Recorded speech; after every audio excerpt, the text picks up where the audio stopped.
Hello बच्चों, आज हम 12 का इलेक्ट्रोस्टैटिक्स स्टार्ट करने जा रहे हैं और इलेक्ट्रोस्टैटिक्स बहुत ही इम्पोर्टेंट टॉपिक है। और इलेक्ट्रोस्टैटिक्स में हम लोग 3-4 छोटा टॉपिक पढ़ते हैं। एक कूलम्ब्स लॉ, दूसरा इलेक्ट्रिक फील्ड एंड पोटेंशियल, तीसरा गॉस थ्योरम और चौथा कैपेसिटर। तो यहाँ पर हम सबसे पहले आपको कूलम्ब्स लॉ डिस्कस करने जा रहे हैं। इसमें हम सभी टॉपिक को अलग अलग डिस्कस करेंगे। तो सबसे पहले कूलम्ब्स लॉ की बात, उसके बाद फिर इलेक्ट्रिक फील्ड और पोटेंशियल की बात करेंगे। जैसे कुछ किताब कूलम्ब्स लॉ को, इलेक्ट्रिक पोटेंशियल को, फील्ड को, सबको मिक्स कर देता है, ठीक है। लेकिन मैं आपको सेपरेट करके स्टडी करा रहा हूं, इसलिए ध्यान से देखिए।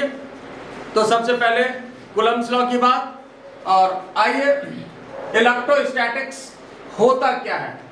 इलेक्ट्रोस्टैटिक्स होता क्या है, पहले हम इस पर बात करें। इलेक्ट्रोस्टैटिक्स देखो, जैसा कि नाम से स्पष्ट है, इलेक्ट्रो का मतलब होता है चार्ज या इलेक्ट्रॉन समझिए। इलेक्ट्रो का मतलब चार्ज से होता है और स्टैटिक का मतलब होता है रेस्ट से। इलेक्ट्रो का मतलब चार्ज से होता है और स्टैटिक का मतलब रेस्ट से होता है। तो इलेक्ट्रोस्टैटिक्स जो है फिजिक्स का वह ब्रांच है जिसमें कि हम लोग चार्ज के बारे में स्टडी करते हैं। और जब चार्ज रेस्ट में हो, स्टडी चार्ज के बारे में ही करते हैं, लेकिन जब चार्ज रेस्ट में हो, चार्ज किस में हो? रेस्ट में हो। तो सबसे पहले हम लोग रेस्ट में प्रॉपर्टी को जान लेते हैं, स्टडी कर लेते हैं, और उसके बाद जब चार्ज मोशन में जाएगा तो फिर हम लोग स्टडी करेंगे। जब चार्ज मोशन में जाएगा तो वह जो ब्रांच होगा फिजिक्स का, वह करंट इलेक्ट्रिसिटी कहलाता है। क्या कहलाता है? वह करंट इलेक्ट्रिसिटी कहलाता है, ठीक है। क्या कहलाता है? करंट इलेक्ट्रिसिटी कहलाता है। तो सबसे पहले तो हम लोग रेस्ट में स्टडी जाने, फिर जो है हम लोग मोशन में हम लोग स्टडी करेंगे चार्ज के बारे में। देखो, किसी भी चीज को जब स्टडी करना होता है तो उसके नेचर को जानना जरूरी है। इवन कि आपको अगर मम्मी पापा से भी काम लेना होता है तो आप उनका भी नेचर जानते हैं और जानना ही चाहिए कि किस समय उनका नेचर कैसा रहता है। जैसे मान लो कि आपको ये पता है कि पापा संडे को बड़ा जो है फ्रेश मूड में रहते हैं, खुश रहते हैं, उस दिन कुछ डिमांड करने से पूरा हो जाएगा। मान लो उस दिन सोचेगा अच्छा मोबाइल का डिमांड उस दिन कर देंगे तो काम हो सकता है कि हो जाए, ठीक है। तो ये चीज को आपको जानना पड़ता है। लेकिन मान लो कि जब पापा ऑफिस से आए शाम में, उस समय डिमांड कर दिया होगा और हो सकता है उस समय उनका मूड खराब हो, तो मोबाइल के बदले दूसरा चीज भी पढ़ सकता है। बात समझ गया ना? तो इसलिए, और जो काम होने वाला था वो भी बिगड़ गया। तो इसलिए किसी भी चीज के बारे में हम लोगों को सारा उसका नेचर जानना होता है। तो चार्ज का नेचर सबसे पहले हम लोग रेस्ट में जानते हैं और उसके बाद चार्ज का नेचर जो है हम लोग मोशन में जानेंगे। तो रेस्ट में जो नेचर प्रॉपर्टी हम लोग स्टडी करते हैं, वह ब्रांच जो फिजिक्स का होता है वो क्या कहलाता है? इलेक्ट्रोस्टैटिक्स कहलाता है। आई बात समझ में? Therefore, electrostatics is that branch of physics in which we study about nature and property of charge at rest. आई बात समझ में? तो इसको लिखा जाए पहले। Electrostatics is that branch of physics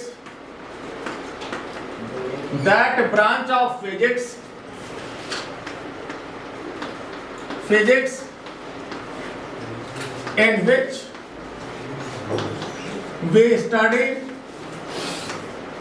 about nature and properties of charge, nature and properties of charge at rest, nature and properties of charge at rest. तो यह जो ब्रांच होगा फिजिक्स का, यह आपका इलेक्ट्रोस्टैटिक्स कहलाता है। अब इसमें सवाल उठता है कि आखिर चार्ज है क्या, चार्ज होता क्या है। तो देखिए चार्ज कुछ नहीं है, सिंपली एक्सेस और डिफिशियंसी ऑफ इलेक्ट्रॉन चार्ज के कॉन्सेप्ट को प्रोड्यूस करता है। एक्सेस और डिफिशियंसी, एक्सेस का मतलब क्या हुआ, ज्यादा, अधिकता, है ना। डिफिशियंसी का क्या मतलब हुआ, कमी। तो होता क्या है कि जैसे कोई भी जो एटम है, कोई भी एटम इन जनरल क्या होता है, न्यूट्रल होता है। जैसे आप जानते हो, जैसे कोई भी एटम है उसमें जितना इलेक्ट्रॉन होगा उतना ही प्रोटॉन होता है ना। जितना इलेक्ट्रॉन होता है उतना ही प्रोटॉन होता है। तो इन जनरल कोई भी जो एटम होता है वो न्यूट्रल होता है, जितना पॉजिटिव चार्ज उतना निगेटिव चार्ज। तो इस वजह से कोई भी एटम क्या होता है, न्यूट्रल होता है, ठीक है। लेकिन अगर किसी में इलेक्ट्रॉन ज्यादा हो जाए या किसी में इलेक्ट्रॉन कम हो जाए तो इसका मतलब है कि बॉडी चार्ज्ड हो गया। इसका मतलब है कि बॉडी चार्ज्ड हो गया। आई बात समझ में। तो एक्सेस या डिफिशियंसी ऑफ इलेक्ट्रॉन चार्ज के कॉन्सेप्ट को प्रोड्यूस करता है। आई बात समझ में। तो आइए इसको लिखिए स्टार मार्किंग में, एक्सेस और डिफिशियंसी, एक्सेस और deficiency of electron gives concept of charge, gives concept of charge। तो या तो इलेक्ट्रॉन ज्यादा हो या तो इलेक्ट्रॉन कम हो। जैसे देखो, जैसे मान लो या कोई भी बॉडी है, या कोई भी बॉडी है और इसमें मान लीजिए कि 5 पॉजिटिव है और 3 ही नेगेटिव है, तो इसका मतलब ये बॉडी क्या हो जाएगा, ये बॉडी पॉजिटिवली चार्ज हो जाएगा। This body becomes positively charge. क्या हो जाएगा, this body becomes positively charge. फिर देखिए, मान लीजिए अगर ऐसा हो कि निगेटिव ज्यादा हो, जैसे मान लीजिए यहाँ पर 6 निगेटिव है और 4 ही पॉजिटिव है, तो this body becomes negatively charge. ये बॉडी क्या हो जाएगा, निगेटिवली चार्ज हो जाएगा। और फिर देखिए, अगर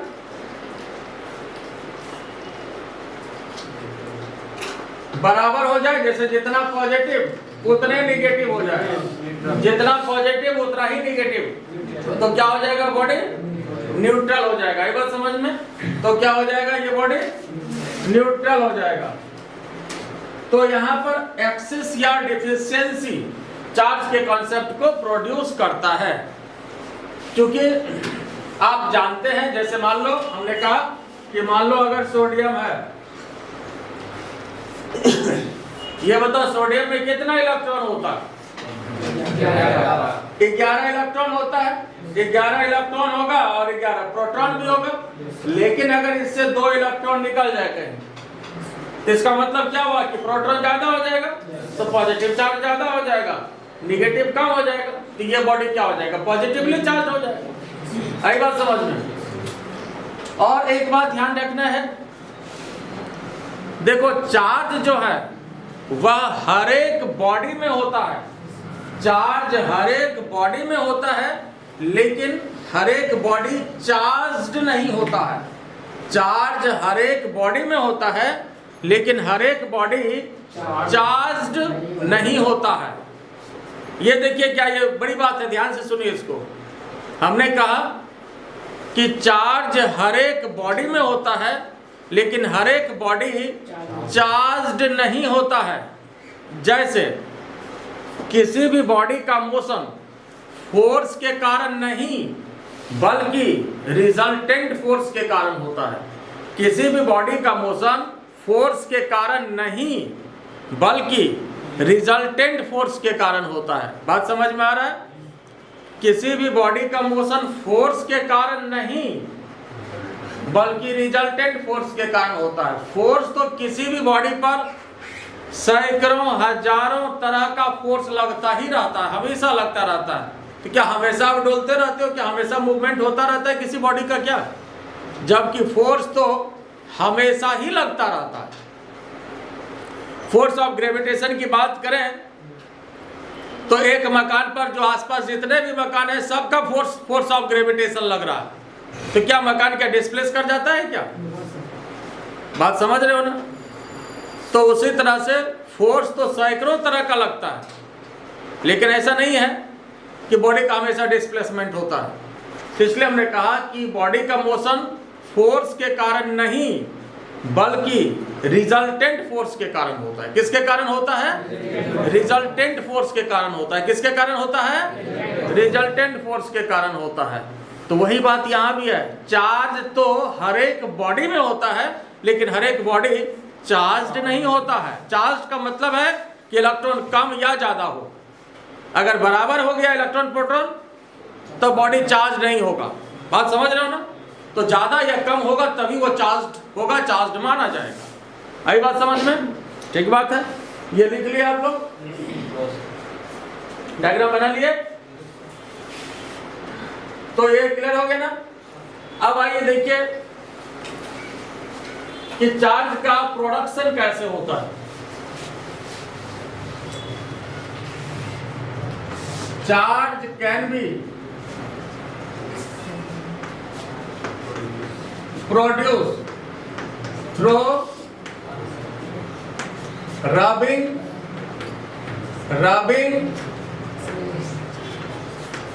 conduction and induction process। Conduction and induction process ये मेजर तरीका है जिसके द्वारा कि चार्ज का प्रोडक्शन किया जाता है। पहला रबिंग, दूसरा कंडक्शन और तीसरा इंडक्शन प्रोसेस। किसके किसके द्वारा? रबिंग के द्वारा, कंडक्शन के द्वारा और इंडक्शन के द्वारा। किसके किसके द्वारा? रबिंग, कंडक्शन और इंडक्शन। और तीनों को बारी बारी से समझते हैं कि किस तरह से चार्ज का प्रोडक्शन होता है। तो देखिए सबसे पहली बात, रबिंग क्या है? आइए एक नंबर में पहले बात करें रबिंग का। तो साहब रबिंग क्या होता है? जब किसी भी दो बॉडी को रब करते हैं, मतलब रगड़ते हैं, है ना? जब दो बॉडी को रगड़ा जाता है तो क्या होता है? एक बॉडी से चार्ज दूसरे बॉडी में चला जाता है ना? एक बॉडी से चार्ज दूसरे बॉडी में चला जाता है जब किसी भी दो बॉडी को आपस में रब किया जाता है, जब रगड़ा जाता है तो एक बॉडी से चार्ज दूसरे बॉडी में चला जाता है। तो यह जो है ये रबिंग की बात है। और होता क्या है, जैसे मान लीजिए कोई भी बॉडी ए है और दूसरा बॉडी है बी, तो मान लीजिए कि ए से बी में इलेक्ट्रॉन का ट्रांसफर हो गया। मान लीजिए कि 3 इलेक्ट्रॉन ए से बी में चला गया। अब देखिए किससे किस में इलेक्ट्रॉन जाएगा? अब ए से बी में तो हमने माना, बी से ए में भी जा सकता है। अब किससे किस में इलेक्ट्रॉन जाएगा ये अंदर की बात है। मतलब जिसका इलेक्ट्रॉन लूजली बॉन्ड होगा, जो इलेक्ट्रॉन को छोड़ सकता है वो इलेक्ट्रॉन को छोड़ देगा, और जिसका इलेक्ट्रॉन एफिनिटी ज्यादा होगा, क्योंकि आप पढ़ते हैं केमिस्ट्री में, ये फिर अंदर की बात है, क्योंकि हम लोग फिजिक्स वाले हैं, बाहर की बात करते हैं ज्यादा, ठीक है? अंदर की बात फिर केमिस्ट्री वाले करते हैं, और उससे भी ज्यादा अंदर की बात बायोलॉजी वाले करते हैं, है ना? तो इसलिए फिजिक्स वाले गरीब आदमी होते हैं, हम लोग प्राय बाहर की बात करते हैं 99%। मैथ वाले तो सबको कैलकुलेट करते रह जाते हैं। खैर चलिए आइए बात करें यहाँ। तो यहाँ पर जो है अब किससे किस में जाएगा, तो किसी से किस में जा सकता है। अब ये डिपेंड करेगा कि किसका इलेक्ट्रॉन एफिनिटी क्या है नहीं है। लेकिन मान लीजिए कि अगर ए से बी में इलेक्ट्रॉन चला गया, ठीक है, मान लीजिए 3 इलेक्ट्रॉन का ट्रांसफर हो गया, तो सपोज अगर हम ये कहें पहले तो इलेक्ट्रॉन प्रोटॉन बराबर ही होगा, है ना? मान लीजिए अगर कहें कि सोडियम का एटम है तो जितना इलेक्ट्रॉन था उतना ही प्रोटॉन था। अब 3 इलेक्ट्रॉन भाग गया इससे, तो इसका मतलब क्या हो गया? देखो ये 3, मान लीजिए 11 था इलेक्ट्रॉन, 11 प्रोटॉन था, 3 इलेक्ट्रॉन भाग गए तब 8 इलेक्ट्रॉन हो गया। तो इसका मतलब क्या हो गया? पॉजिटिव चार्ज इसमें ज्यादा हो गया। तो 3 इलेक्ट्रॉन जब इसे चला गया ए से बी में, तो ये बॉडी क्या हुआ, पॉजिटिवली चार्ज हो गया। क्या हो गया साहब, ये बॉडी पॉजिटिवली चार्ज हो गया। और ये बॉडी क्या हो जाएगा, ये बॉडी क्या हो जाएगा, पक्का बात समझ में आया। ये बॉडी पॉजिटिवली चार्ज और ये बॉडी क्या हुआ, निगेटिवली चार्ज हो गया। क्लियर। अब यहां देखो, जैसे 3 इलेक्ट्रॉन गया, कितना इलेक्ट्रॉन गया है, 3 इलेक्ट्रॉन, तो ये बॉडी पॉजिटिवली चार्ज तो हुआ ही, और इस पर कितना चार्ज क्रिएट हो गया, +3e। देखो ये पॉजिटिवली चार्ज, और ऐसे भी ऐसे समझो कि ये इलेक्ट्रॉन क्या है, इसको दिया है। देने वाला हमेशा धनी होता, लेने वाला हमेशा ऋणी होता। देने वाला हमेशा धनी होता है और लेने वाला हमेशा ऋणी होता है। तो पॉजिटिवली चार्ज तो हुआ, और कितना चार्ज इस पर हुआ, +3e का चार्ज हो गया। और इस पर कितना हो गया, -3e का चार्ज हो गया। अगर 2 इलेक्ट्रॉन ट्रांसफर हो तो क्या होगा, कितना हो जाएगा इस पर, +2e। इस पर कितना हो जाएगा, -2e। अच्छा, अगर 4 इलेक्ट्रॉन का ट्रांसफर हो तो +4e। बोलो छोटो कितना, हाँ, -4e। पक्का। 5 इलेक्ट्रॉन का ट्रांसफर हो जाए तो +5e -5e, है ना। आप बोले सर के कहा इतना लिखा रहे हैं, तो कारण ये कब, ये बताओ, अगर n इलेक्ट्रॉन का ट्रांसफर हो जाए तो, अगर n इलेक्ट्रॉन का ट्रांसफर हो जाए तो +ne, और यहाँ पर -ne।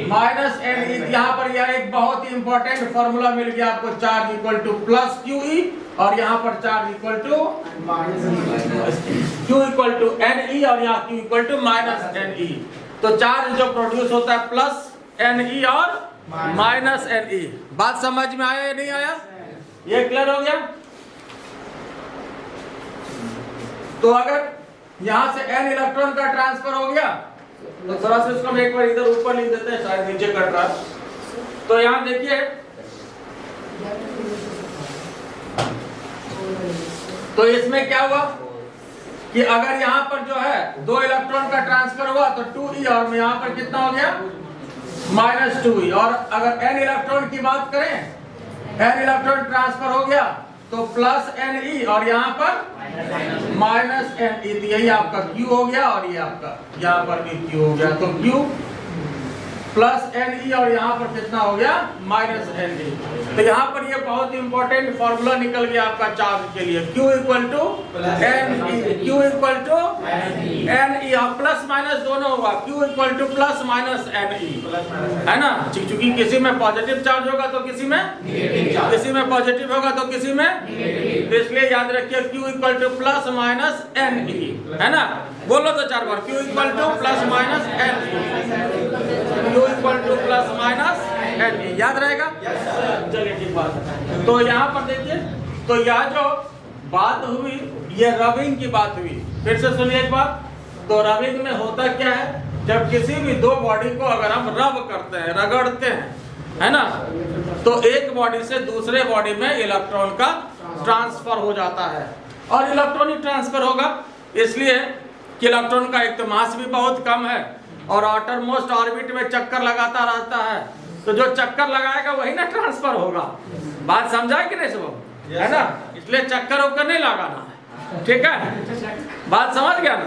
तो इसलिए, और एक तो इलेक्ट्रॉन का मास भी कम है, और प्रोटॉन का मास क्या है, ज्यादा होता है। तो इस वजह से इलेक्ट्रॉन ट्रांसफर होता है, आउटर मोस्ट ऑर्बिट में होता है, प्रोटॉन तो भीतर रहता है ना। बात समझ गया। और यहाँ पर एक इंपॉर्टेंट फार्मूला भी निकल गया, ये गपशप में ही फार्मूला निकल गया, लेकिन बहुत इंपॉर्टेंट है, याद रखना, Q इक्वल टू +-ne, ठीक है। तो यहाँ पर रबिंग हुआ क्या, जब किसी भी 2 बॉडी को रगड़ा जाता है, रब किया जाता है, तो एक बॉडी से दूसरे बॉडी में इलेक्ट्रॉन का ट्रांसफर होता है, और इसके वजह से क्या होता है, बॉडी चार्ज हो जाता है। और यह जो प्रोसेस है चार्जिंग का, इसी को हम लोग जो है रबिंग बोलते हैं। आई बात समझ में। तो यहां देखिए, इसको लिखिए, if 2 body are rubbed each other, then it is two body are rubbed each other, then it is experimentally observed that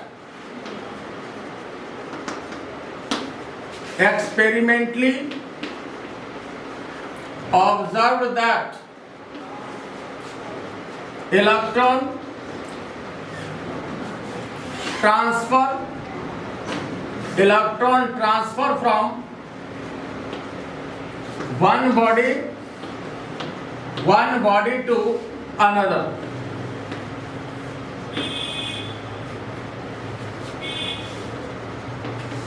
Hence body becomes charged.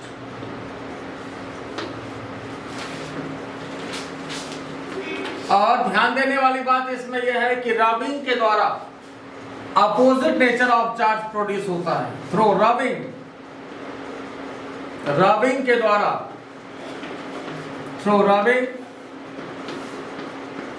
Opposite nature of charge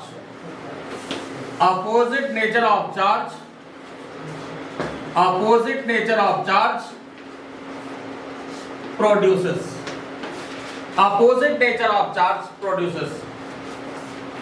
rubbing के द्वारा क्या होता है? Opposite nature of charge produce होता है। Opposite nature का मतलब समझिए, ये बॉडी क्या था? पॉजिटिवली चार्ज था, और ये बॉडी क्या हुआ? Negatively charge. तो ये अपोजिट नेचर हुआ, ये पॉजिटिवली चार्ज हुआ, तो ये क्या हुआ? Negatively charge. तो कैसा इसमें चार्ज प्रोड्यूस होता है? Opposite nature of charge produce होता है। एक में पॉजिटिव होगा तो दूसरे में निगेटिव हो जाएगा। तो वही लिखा गया है, through rubbing opposite nature of charge produces. और दूसरी बात ये बताइए कि अगर इस तरह से चार्ज का ट्रांसफर होता है तो इसमें बॉडी का मास चेंज करेगा या नहीं? अगर रबिंग करते हैं एक बॉडी को दूसरे बॉडी से, इलेक्ट्रॉन का ट्रांसफर होता है तो साहब मास भी चेंज करेगा, लेकिन कम से करेगा, स्लाइटली चेंज करेगा। इस तरह का क्वेश्चन पूछा गया है कई बार कि अगर इलेक्ट्रॉन का ट्रांसफर होता है, बॉडी चार्ज होता है, तो मास चेंज करेगा कि नहीं? तो मास भी चेंज करेगा, लेकिन कम से चेंज करेगा, स्लाइटली चेंज करेगा। ठीक है, तो याद रखिएगा, जैसे ऑप्शन दिया आपको कि स्लाइटली चेंज है ना, या सिर्फ हैवीली चेंज, तो स्लाइटली चेंज होगा। या अगर स्लाइटली चेंज नहीं है तो चेंज का ऑप्शन भी सही है। ठीक है, लेकिन चेंज करता है, स्लाइटली चेंज करता है। If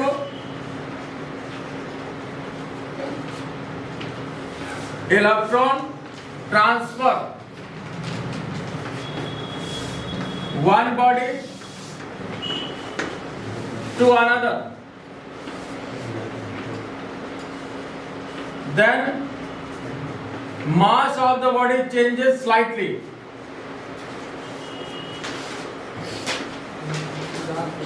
Mass of the body changes slightly. मास क्या होता है? स्लाइटली चेंज करता है। इधर ये हो गया ना सबका? Mass of the body changes slightly. हालांकि यह कम से चेंज करने का कारण यही है कि इलेक्ट्रॉन का जो मास होता है वो बहुत ही कम होता है। इस वजह से हम लोग स्लाइटली चेंज की बात करते हैं। ऊपर हो गया सबका? तो यहाँ पर एक इंपॉर्टेंट फॉर्मूला याद रखिएगा एक बार, फिर मैं ऊपर लिख देता हूँ, Q equal two plus minus NE। अब इसका काम क्या है? इस पर कई तरह का प्रॉब्लम बनता है। जैसे मान लीजिए 10 इलेक्ट्रॉन ट्रांसफर हो गया एक बॉडी से दूसरे बॉडी में, तो कितना चार्ज प्रोड्यूस हो गया? तो N का मान 10 हो जाएगा, और E जो है चार्ज ऑन इलेक्ट्रॉन है। N इसमें क्या है? N इसमें क्या है? Number of electron. N इसमें क्या है साहब? Number of electron. और E क्या है? Charge on electron. ये आपको पता है कितना? 1.6 × 10⁻⁻19 कूलम। ये आपका चार्ज ऑन इलेक्ट्रॉन। तो हम लोग इससे निकाल सकते हैं कि कितना चार्ज जो है वह प्रोड्यूस होगा। बोलो निकाल सकते हैं कि नहीं? yes, या अगर हो सकता है कि आपको चार्ज ही दिया रहे और नंबर ऑफ इलेक्ट्रॉन ही पूछे तो n इक्वल टू क्या हो जाएगा? Q upon E। ये आपका नंबर ऑफ इलेक्ट्रॉन पूछे कि भैया कितना इलेक्ट्रॉन ट्रांसफर हुआ, तो चार्ज अगर आपको पता हो और इलेक्ट्रॉन पे कितना चार्ज है ये तो आपको पता ही है। बात समझ में आया? तो इससे नंबर ऑफ इलेक्ट्रॉन कितना ट्रांसफर हुआ ये हम लोग निकाल सकते हैं। आई बात समझ में? बोलो इसमें कोई दिक्कत है? तो पहले इसको लिख लीजिए सर, n का मैक्सिमम वैल्यू लिख लीजिए इसको। अब आइए दूसरा, कंडक्शन। कंडक्शन प्रोसेस क्या होता है? कंडक्शन में क्या करते हैं? If uncharge body is kept in contact with the charge body, kept in contact, ये कांटेक्ट में रखा जाना चाहिए किसके? चार्ज बॉडी के। Then uncharge body becomes charge. मतलब किसी भी अनचार्ज बॉडी को जब चार्ज बॉडी के कांटेक्ट में रखा जाए, उससे टच होना चाहिए। कंडक्शन मतलब याद रखिएगा कांटेक्ट होना चाहिए। इसलिए कि एक हम लोग जो बात करेंगे इसके बाद उसमें कांटेक्ट नहीं होता, लेकिन इसमें कांटेक्ट होना चाहिए। कंडक्शन में कांटेक्ट होना चाहिए। जैसे मान लीजिए कि यह कोई भी हैवीली चार्ज बॉडी है और ये मान लीजिए कि यह हैवीली पॉजिटिवली चार्ज बॉडी है। मान लीजिए कि यह हैवीली पॉजिटिवली चार्ज बॉडी है, ज्यादा पॉजिटिव चार्ज है, और इसके कांटेक्ट में अनचार्ज बॉडी को रखते हैं। तो पहले ये अनचार्ज था, इनिशियली क्या था? अनचार्ज। इनिशियली क्या है? अनचार्ज। और इसको क्या किया? इसको कांटेक्ट में रखा, इसे संपर्क में रखा। इनिशियली ये अनचार्ज था, इनिशियली अनचार्ज था, और यह जो है हैवीली पॉजिटिवली चार्ज है, ये ज्यादा पॉजिटिवली चार्ज है। ठीक है ना? ये ज्यादा पॉजिटिवली चार्ज है। और ये क्या है? इनिशियली अनचार्ज है। जब इसको चार्ज बॉडी के कांटेक्ट में रखते हैं तो ये बॉडी भी चार्ज्ड हो जाता है। और इसके पीछे बात ये होता है कि वास्तव में जो इसका जो पॉजिटिव चार्ज है ना वो इसमें फ्लो कर जाता है। क्या होता है? पॉजिटिव चार्ज फ्लो कर जाता है। तो इधर अब ज्यादा पॉजिटिव आपका हो गया। जैसे मान लो कि शुरू में अगर अनचार्ज है तो अनचार्ज का मतलब ये थोड़ी होता है कि उसमें चार्ज नहीं है, बराबर है। मतलब पहले क्या था कि मान लो 3 पॉजिटिव था और 3 निगेटिव था, और अब क्या हुआ कि यहाँ से कुछ और पॉजिटिव इधर इसमें घुस गया, तो क्या हो जाएगा? ये बॉडी आपका पॉजिटिवली चार्ज हो जाएगा। जैसे ट्रेन के कंपार्टमेंट में होता है समझने के लिए कि मान लो कि अगर कनेक्टेड बॉगी है और एक में अगर भीड़ बहुत ज्यादा है तो क्या होता है कि उधर से दूसरे बॉगी में आदमी ट्रांसफर हो जाता है। चलो कम से कम उधर आराम से खड़ा तो कम से कम रह सकते हैं या बैठ सकते हैं। ठीक है? तो ऐसा होता है। तो आपका जो है एक बॉगी से दूसरे बॉगी में ट्रांसफर हो जाता है अगर एक में ज्यादा क्राउड हो। ठीक है? और खास करके अगर आप लोग का एग्जाम की बात हो तब तो उसमें रिजर्वेशन का भी कोई वैल्यू नहीं रहता है कि बच्चा जिस बॉगी से मन होता है उधर चला जाता है। खैर चलिए वो तो बात की बात। ठीक है? बात समझ गए? ये समझने के लिए है, हम नहीं कह रहे कि आप दूसरे के अननेसेसरी जब बॉगी में चाहिए, ये मेरा कहने का मतलब नहीं है। मतलब फिजिक्स को समझाने के लिए हम ये बात आपको कह रहे हैं। ठीक है? तो ये इनिशियली अनचार्ज था, लेकिन ये फाइनली क्या हो गया साहब? ये फाइनली क्या हो गया? ये चार्ज हो गया। और खास बात यह है कि ये बॉडी भी कैसा चार्ज हुआ? पॉजिटिवली चार्ज हुआ। ये बॉडी कैसा चार्ज हुआ साहब? पॉजिटिवली चार्ज हुआ। कैसा चार्ज हुआ? पॉजिटिवली चार्ज हुआ। तो ध्यान देने वाली बात यह है कि कंडक्शन में क्या होता है?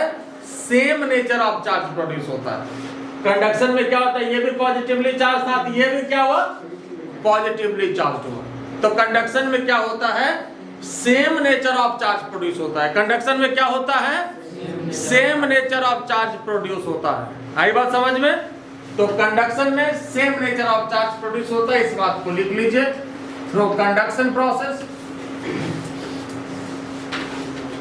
Throw conduction process, same nature of charge, same nature of charge, same nature of charge produces.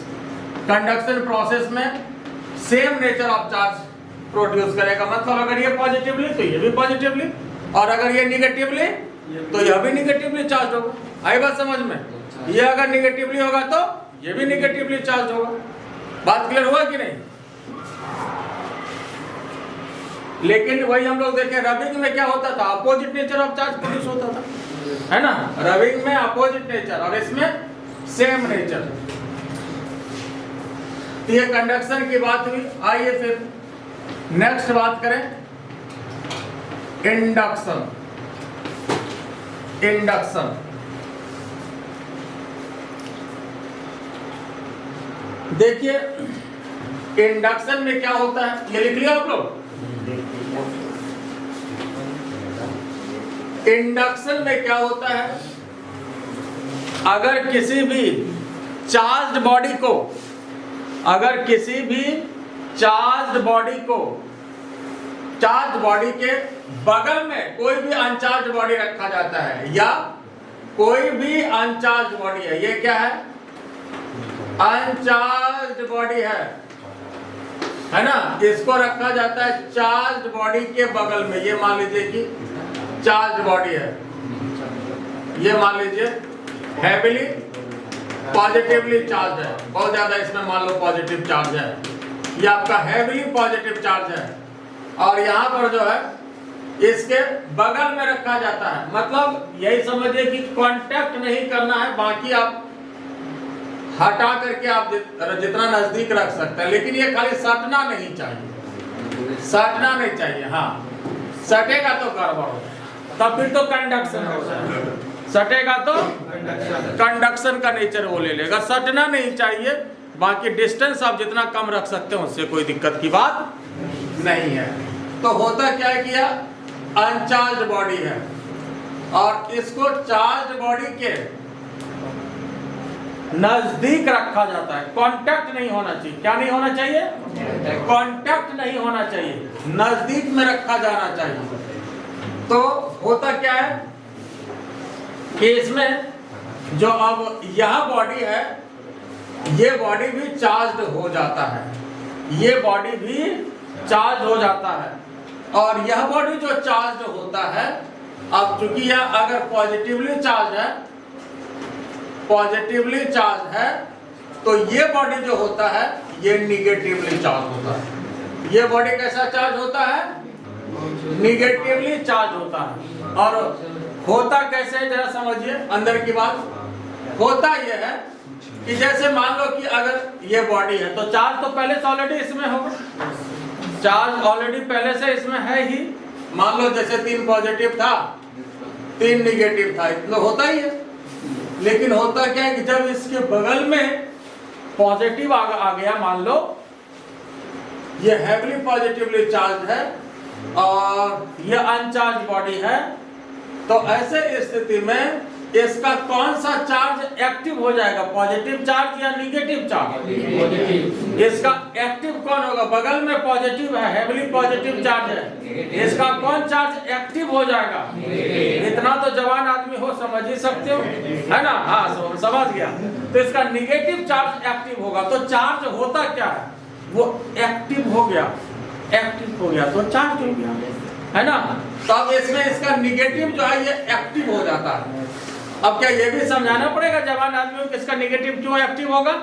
हाँ, आप तो समझ रहे हो, ठीक बात है। तो वही बात यहाँ भी हो गया, क्योंकि पॉजिटिव चार्ज बगल में है तो निगेटिव चार्ज इसका एक्टिव हो जाता है। तो चार्ज होता क्या है, आप एक्टिव हो गए, आप चार्ज हो गए। जैसे देखते हो फुटबॉल का खिलाड़ी सब जो है, मान लो 2 घंटे का खेल होता है, 1 घंटे के बाद अगर उसको 5 मिनट का ब्रेक मिलता है, 5 मिनट के ब्रेक में क्या करता है, थोड़ा सा ग्लूकोज पी लिया, थोड़ा सा जो है शरबत वरबत पी लिया, फिर जाकर के उसी जोश के साथ फिर मैदान में उतर जाता है। ताकि क्या हुआ, वो चार्ज हो गया, आदमी थोड़े बदल गया, लेकिन देखने से लगेगा कि जो यार ये तो इंटरवल के बाद तो जबरदस्त जोश आ गया इसमें, तो वो चार्ज हो गया, आदमी थोड़ी बदल जाता है, तो वो उसमें चार्ज हो जाता है। आई बात समझ में? तो उसी तरह से ये एक्टिव हो जाता है। तो एक्टिव होना ही तो चार्ज है, एक्टिव होना ही क्या है, चार्ज है। आई बात समझ में, आप एक्टिव हो जाते हैं। तो ध्यान देने वाली बात है कि ये पॉजिटिवली चार्ज था, ये क्या हुआ, निगेटिवली चार्ज हुआ। और देखो इंडक्शन जो है, ऐसे तो ये फिजिक्स में बड़ा फिनोमेनन है ही, इसलिए बड़ा फिनोमेनन है कि इसी इंडक्शन के कारण एक करंट इलेक्ट्रिसिटी में आपको एक स्पेशल टॉपिक ही इस पर पढ़ना है, जिसका नाम है इलेक्ट्रोमैग्नेटिक इंडक्शन, विद्युत चुंबकीय प्रेरण, जो कि फैराडे साहब का दिया हुआ है। एक टॉपिक ही आपको इस पर पढ़ना है। और दूसरा, प्रैक्टिकल तौर पर इम्पोर्टेंस भी इसका है, इसलिए कि आप जब कहीं बाहर रहते हो या घर से बाहर आए होगे रहने के लिए, तो पापा आपके इस बात का ध्यान रखते हैं, जो भी गार्जियन है, तो आप जो आते हैं तो इस बात का ध्यान रखते हैं कि आज तुम्हारा जो रूममेट हो वो भी अच्छा बच्चा होना चाहिए, पढ़ने वाला होना चाहिए। ये जब जाते होंगे घर तो पूछते होंगे, अच्छा ये बताओ तुम्हारा रूममेट क्या पढ़ता है, साइंस पढ़ता है कि आर्ट पढ़ता है, या मेडिकल का तैयारी करता है कि इंजीनियरिंग का करता है। तो जानना चाहते हैं कि रूममेट तुम्हारा बढ़िया है कि नहीं, ये जानना चाहते हैं कि नहीं, कि रूममेट अच्छा होना चाहिए। इसका मतलब क्या होता है, उसका असर पड़ता है, उसका असर पड़ता है। अगर आपका रूममेट बहुत पढ़ता है और आप दिन भर इधर उधर मान लो करते हो, तो तुम्हारे मन में ही आएगा कि सब क्या इधर उधर करने का ठेका खाली हम ही ले लिए, हमको भी थोड़ा बहुत पढ़ना चाहिए। तो आप एक्टिव हो जाते हैं और आप भी पढ़ने लगते हैं। और हालांकि ये बात भी सही है कि इंडक्शन के कारण जो चार्ज प्रोड्यूस होता है वो उतना स्ट्रॉन्ग चार्ज प्रोड्यूस नहीं होता, कमजोर चार्ज होता है। इंडक्शन के कारण जो चार्ज प्रोड्यूस होता है वो कैसा होता है, कमजोर चार्ज होता है। इसलिए कि मान लो फिर 2 महीने के बाद तुम्हारा रूममेट घर चला गया, तुम्हारा फिर वही रवैया चालू हो जाएगा। समझा कि नहीं? हाँ, समझ गया। तो इसलिए वो तब तक आपका इंडक्शन इफेक्ट काम करेगा जब तक कि बगल में है, और जैसे वो भाग गया 1-2 महीने के लिए, तो फिर आपका जो है पुराना रवैया चालू हो जाएगा। तो इंडक्शन के कारण जो चार्ज प्रोड्यूस होता है वो स्ट्रॉन्ग चार्ज नहीं होता, कमजोर चार्ज होता है। ठीक है, ये बात समझ गए? तो आइए इंडक्शन को पहले लिखा जाए, डिफाइन कर लीजिए इंडक्शन को। इंडक्शन में क्या होता है, हमने क्या कहा कि if uncharge body is kept near the charge body, if uncharged body is kept near the charged body,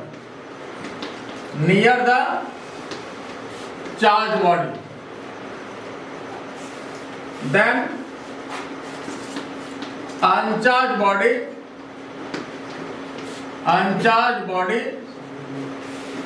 becomes charged. This process of charging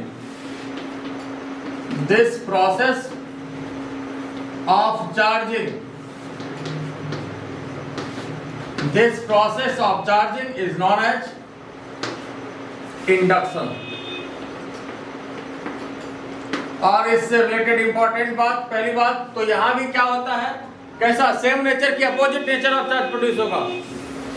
same nature या अपोजिट नेचर, अपोजिट नेचर है ना। तो through induction process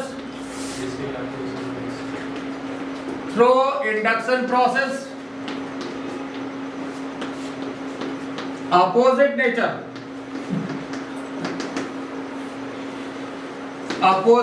of charge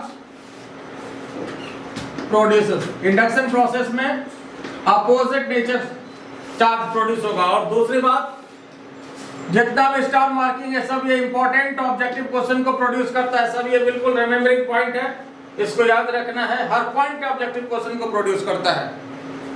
through induction process opposite nature of charge produces. और दूसरी बात, induction process में हमने क्या कहा कि कमजोर चार्ज प्रोड्यूस होता है। Through induction process weak charge produces. Induction process weak charge produces. Induction process के कारण कमजोर चार्ज प्रोड्यूस होता है।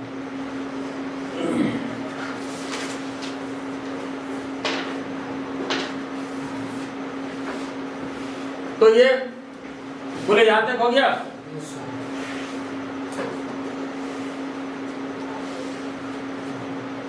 तो समझने के लिए बस यही तरीका अच्छा है इसका कि चूंकि बगल में पॉजिटिव है तो इसका जो निगेटिव चार्ज है वो एक्टिव हो जाएगा, और अगर बगल में निगेटिव चार्ज हो तो एक्टिव कौन होगा? पॉजिटिव चार्ज होगा, है ना। तो इस तरह से चार्ज होता है। इसको जैसे दूसरे तरह से भी समझा जा सकता है, ऐसे जैसे देखिए, मान लो अगर यहां पर कोई भी मान लीजिए कि हैवी पॉजिटिव चार्ज है और ये शुरू में अनचार्ज बॉडी है, जैसे इसके बगल में लाए तो क्या हो जाएगा कि निगेटिव यहां आ जाएगा और पॉजिटिव इधर भाग जाएगा। इसलिए कि यहां पर जब निगेटिव है तो और यहां पर बगल में जब पॉजिटिव है तो क्या होगा? निगेटिव वाला इधर भागेगा, क्या होगा? अट्रैक्शन होगा दोनों में, तो इसका पॉजिटिव क्या होगा? इधर भाग जाएगा। तो फिर हम लोग ऐसा भी करते हैं कि यहाँ पर इस पॉजिटिव चार्ज को मान लो इसको अगर हम अर्थ करा दें, और अर्थिंग करने से क्या होता है? पृथ्वी को निगेटिव चार्ज का समुद्र माना जाता है।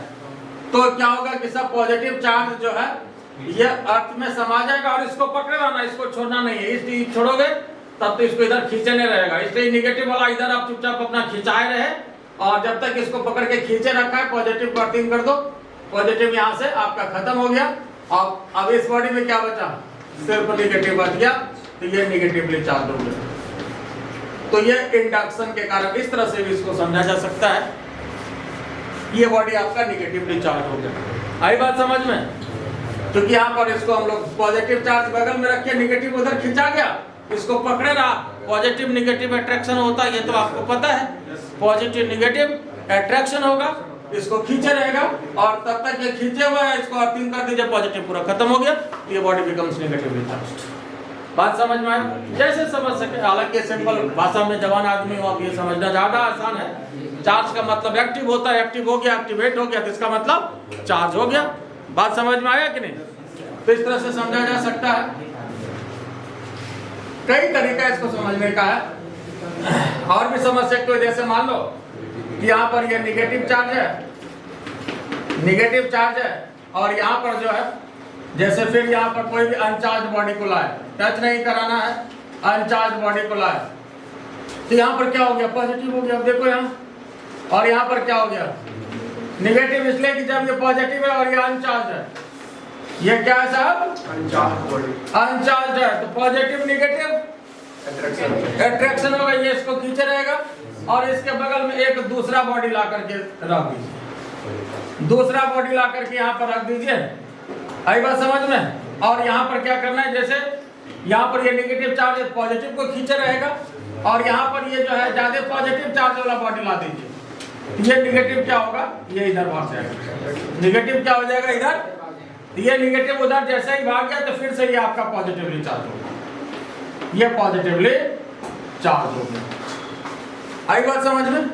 ये तरीका है समझने का, इस तरह से चार्ज करने का तरीका, लेकिन सबसे आसान सिंपल है। जवान आदमी हो, सिंपल बात है। बगल में पॉजिटिव रहेगा तो निगेटिव एक्टिव होता है, बगल में निगेटिव रहेगा तो पॉजिटिव एक्टिव होता है। बात समझ गए ना? तो इस तरह से चार्ज हो जाता है। हालांकि इससे ये कमजोर चार्ज होता है, स्ट्रॉन्ग चार्ज प्रोड्यूस नहीं होता है। और ये प्रोसेस बहुत इंपॉर्टेंट प्रोसेस है, ये फिजिक्स के लिए भी इंपॉर्टेंट है और प्रैक्टिकल तौर पर भी ये काम करता है। इसलिए कि ये कहने में कोई शक नहीं कि पढ़ने वाला तो कहीं भी पढ़ता है, लेकिन 80% लोग इंडक्शन के कारण ही पढ़ते हैं। 80% लोग इंडक्शन के कारण ही पढ़ते हैं। वैसे कहावत है, पढ़ने वाला तो जंगल में भी पढ़ लेता है, लेकिन 80% लोग इंडक्शन के कारण ही पढ़ते हैं, इंडक्शन के कारण ही सक्सेस होते हैं। इसलिए सक्सेस होता है। अच्छा मेरा भैया आईटी किया, मैं भी करूँगा, मेरा भैया यस किया, हम भी करेंगे, मेरा दोस्त कर गया, अच्छा मेरा पड़ोसी कर गया, मैं भी करूँगा। This is induction process. इसलिए आप लोग घर से बाहर आते हैं ताकि आपको सराउंडिंग अच्छा मिले, इंडक्शन इफेक्ट मिले, इसके वजह से आप सक्सेस करते हैं। और चलिए, अगर मेरा आपको क्लास अच्छा लगा हो, वीडियो अच्छा लगा हो, तो क्या करना है? ओके, लाइक, सब्सक्राइब चैनल मेरा innovation academy. Thank you very much.